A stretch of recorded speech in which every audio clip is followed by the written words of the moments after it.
Chapter 18. Now Jethro, the priest of Midian and father-in-law of Moses, heard of everything God had done for Moses and for his people Israel, and how the Lord had brought Israel out of Egypt. After Moses had sent away his wife Zipporah, his father-in-law Jethro received her and her 2 sons.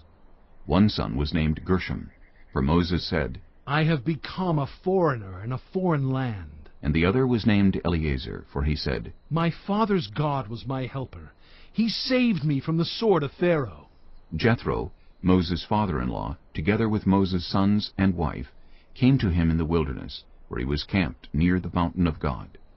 Jethro had sent word to him, I, your father-in-law Jethro, am coming to you with your wife and her 2 sons. So Moses went out to meet his father-in-law, and bowed down and kissed him.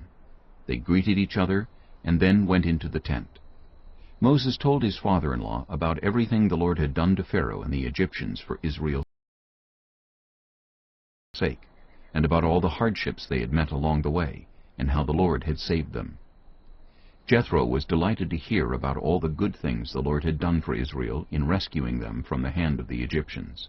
He said, Praise be to the Lord, who rescued you from the hand of the Egyptians and of Pharaoh, and who rescued the people from the hand of the Egyptians. Now I know that the Lord is greater than all other gods, for he did this to those who had treated Israel arrogantly. Then Jethro, Moses' father-in-law, brought a burnt offering and other sacrifices to God, and Aaron came with all the elders of Israel to eat a meal with Moses' father-in-law in the presence of God.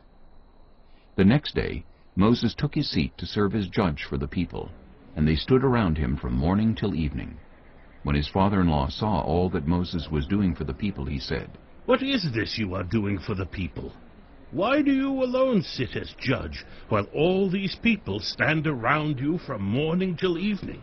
Moses answered him, Because the people come to me to seek God's will.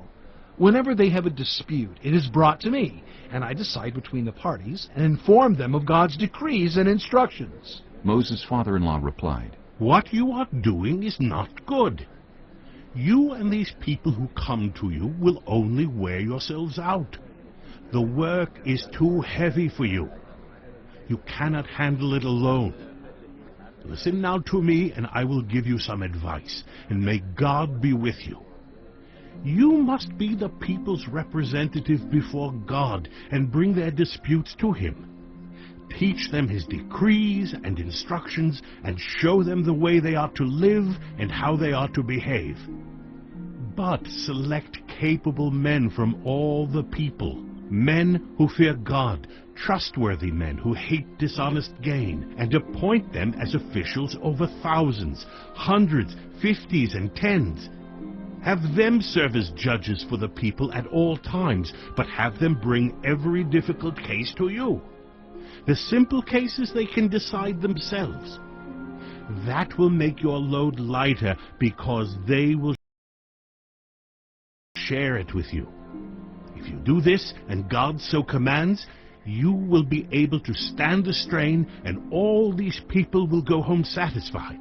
Moses listened to his father-in-law and did everything he said. He chose capable men from all Israel and made them leaders of the people, officials over thousands, hundreds, 50s, and 10s. They served as judges for the people at all times. The difficult cases they brought to Moses, but the simple ones they decided themselves. Then Moses sent his father-in-law on his way, and Jethro returned to his own country.